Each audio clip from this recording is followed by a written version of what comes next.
Yes. We've talked about Barry quite a bit on our show. A couple times. He called me a liar earlier, so we're gonna ask him. But yeah. Yeah. Well, tell me what you said about Barry. I think I still have it. You have the clip? We're talking about clips now. People that don't know, Barry and I played together 2004. That was the year where you walked like 287,000 times, right? Yeah. I hit that was behind the one you. you're talking about right here, see? Yeah, see? That's a true story. That's true. Yeah. See? That Willie Mays story about he wasn't going to hit a home run was true. That's true. And the Eric Gagne story is true. Yeah. He said it was true. There was more to it. I couldn't throw the whole thing out there. Right. But that was true. Yeah. So the best hitter I've ever seen, no one's close. I played against Miguel Cabrera, Triple Crown. I played, with and against a lot of people. This guy right here, different solar system than everyone else. I'm sorry. He was unbelievable. Thank you. What do you think about Shohei, by the way? He's good. Yeah. Do you watch him a lot? No. I'd be watching the Dodgers all the time then. I have to watch the Giants. I work there. True. But I do watch him. He's a very talented player. Okay. Different generation. Yes, of course. What do you think about the velo now? Would it have affected you?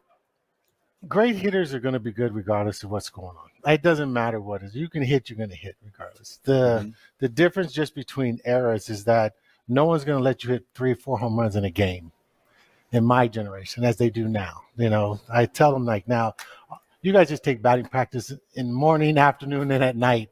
Me, I took batting practice at 5, 7 o'clock. I hit 1 home run. I'm going to duck for the next pitch, or I'm going to move this way for the next pitch, or I'm going to walk. It's a little bit different generation, but still in the scheme of it all, you still have to have talent to do it. They're very talented athletes. I don't take anything away from them. And the great hitters are always going to be great. I don't care what shift you put on, what velo you put on. It doesn't matter. If you're a good hitter, it doesn't matter. Mm-hmm. You're going to figure it out. Yeah. Always have and always will. All right, are there guys you like watching now, current players? Oh, I like watching all. I like watching them all in what they do. I just wish I'm glad the game's starting to come back a little bit. See guys bunting a little bit is more exciting. You never bunted? I said I see guys bunting. I said I bunt. There's a difference between me. I ain't bunting. Get your butt on bunt base so I can hit. But, just the little things that matter in the game of baseball. Like you get guys sitting there, he shifts over here. If you want him to shift, bunt to third base, make him come back over there. I'm glad that that's coming back a little bit. Steals were up a little bit. I like seeing guys run steal and stuff like that. So those things, I admire the game. So I just like each individual to play their role. Just swinging for the fence and striking out a lot to me isn't really exciting. I think it takes away from the game a little bit. I like those guys that like to hit and run and set tables for the other players and stuff like that. It's exciting for me that way because that's how I came up. AJ doesn't gush over any player the way he gushes over you. True.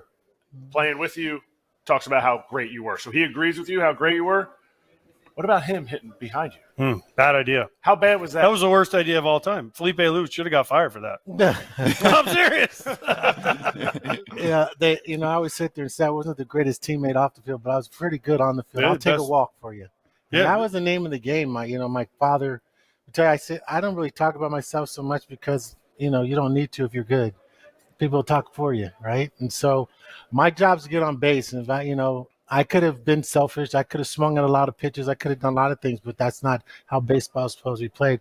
My job, they don't want to pitch to me. Let my teammate do his job, and that's what he's getting paid to do. I did that year, hit into a lot of double plays. That's all right. A lot of double plays. All right, at least you tried. Yeah. He was trying to do something, create action. You need to break it up at second base. Get in there for him. Peeling off. We didn't want him hurt. We didn't want him hurt. Yeah, I only peeled off as I got older. When I was younger, I don't have 500 by accident. You get it. We didn't want him hurt. We needed him to hit. So trust me, I was fine with it. Barry, what about the times when it's like you're going to get one pitch tonight? That's it. You're going to get one pitch. How would you stay focused on that and also not just be kind of I trained myself to do it. Yeah. I took batting practice. I tell these guys all the time is I mastered batting practice. And that was my whole key to hitting was I mastered BP. Because you have a guy who throws to you every day like 72 miles an hour, and you're getting jammed in the cage, or you're popping it up, or you're doing things because you're trying to overextend a technique of hitting. It's simple to me because it's like I sit there and say my IQ is so high it kind of like insults people sometimes, but I don't mean to. It just is what it is. But if a ball's coming at me at 72 miles an hour and I compress it in a perfect technique, the ball only travels so far if you use physics to it. Well, if the ball comes 80 and I still do the same thing, the ball just travels even further. What happens in BP is you get the guys trying to compress a 72-mile pitch just to hit it into orbit, and they're actually breaking down a technique that they shouldn't be doing. And so I just mastered batting practice in a way where I can control wherever the ball went. And then during practice, I actually played the scenarios through my head, and I played them in batting practice. You know, I don't know how these guys don't go on the field anymore and hit. It doesn't make sense to me. I need to touch it, feel it, at least line up properly to see if I'm there. I don't care if you take 5 swings or 2 swings or whatever and go to the batting cage. But things can change out there, so I've always wanted to be in that technique.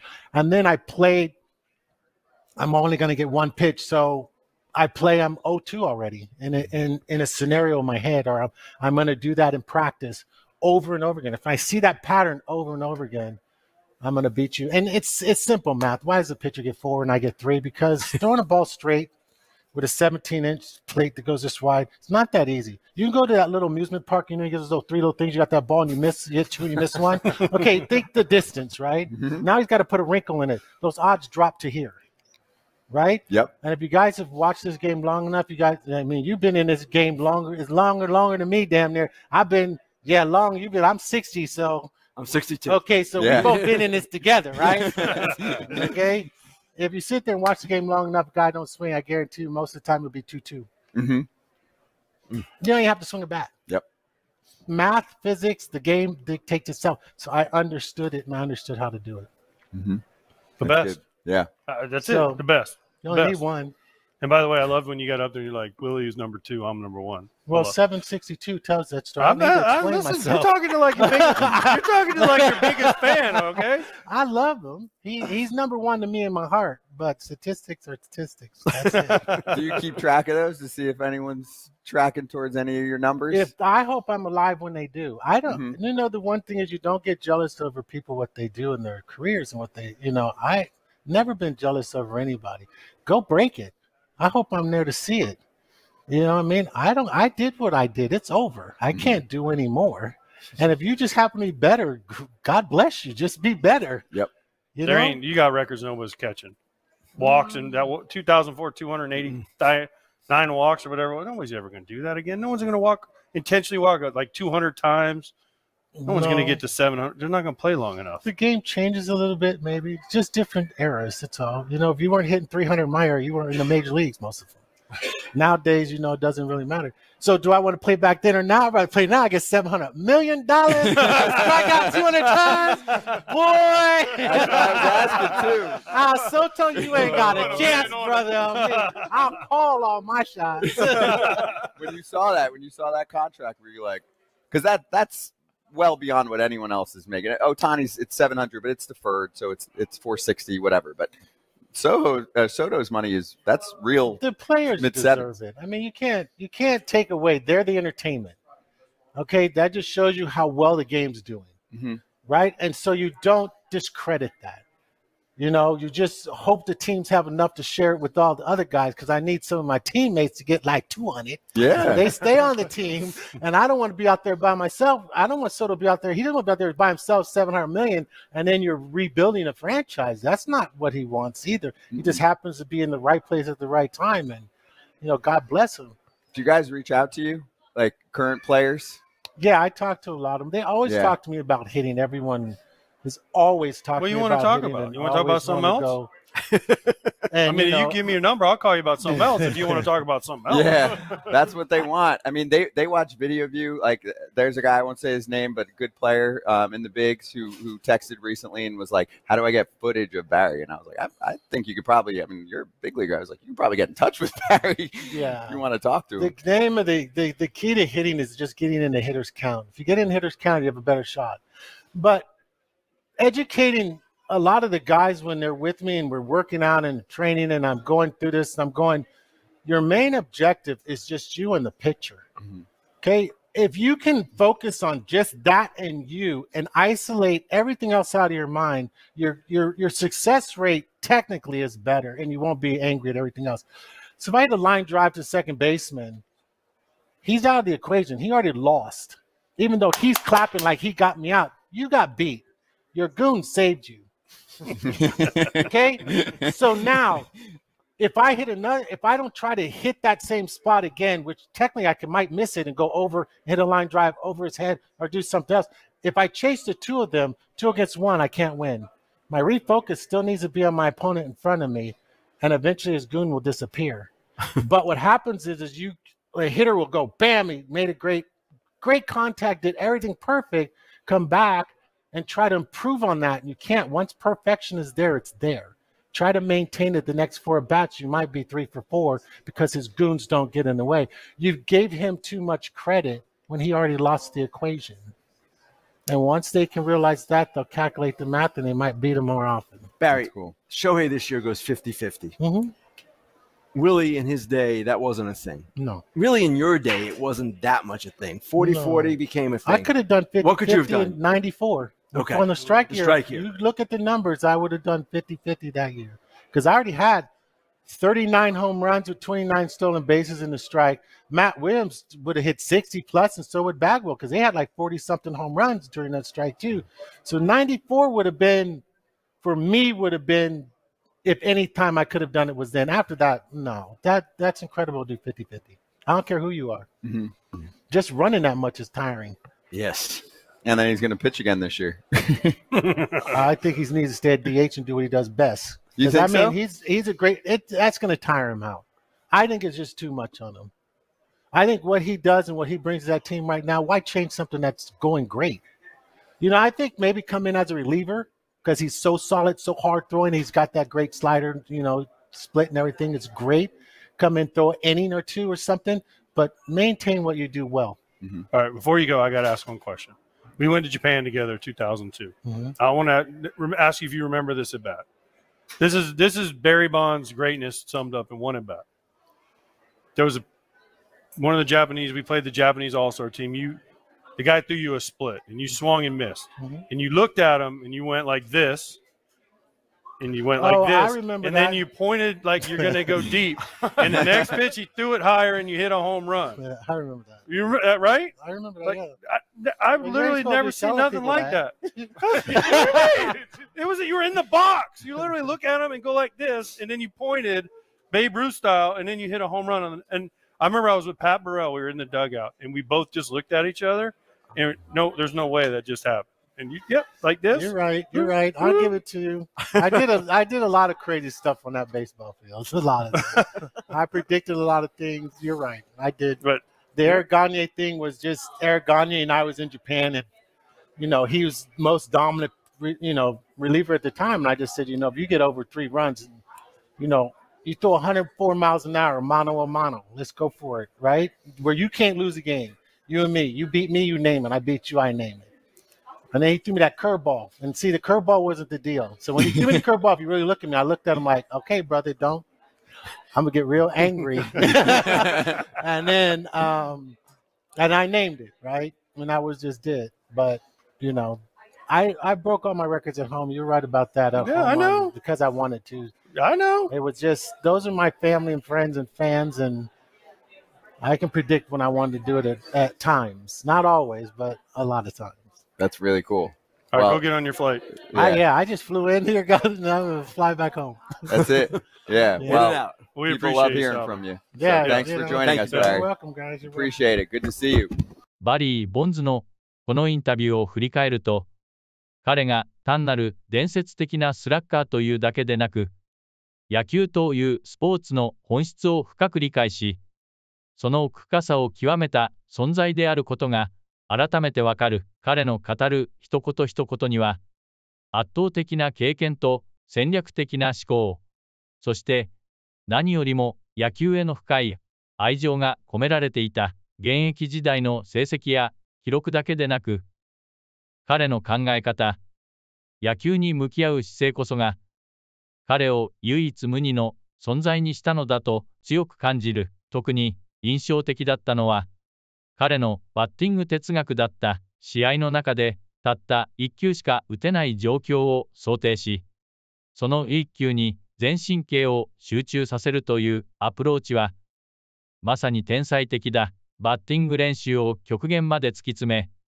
その場で試合の状況を再現し、何度も繰り返して体に叩き込む。これこそが、彼が他の選手と一線を画した理由の一つだろう。ただ強く振るのではなく、状況を計算し、ボールの軌道を読み、ミリ単位でコントロールする。すべてが計算された上でのバッティングだったのだ。さらに、彼が語った現代野球への視点も非常に興味深い。彼が今の時代なら700本打てた50-50も達成できたと語るのは、自信と誇りに満ちた言葉ではあるが、それは決して傲慢ではなく、彼の時代に培われた本物の技術が今でも十分に通用するという確信の表れだろう。現代野球がデータやパワー値に変化し、選手のプレースタイルも変わったとは、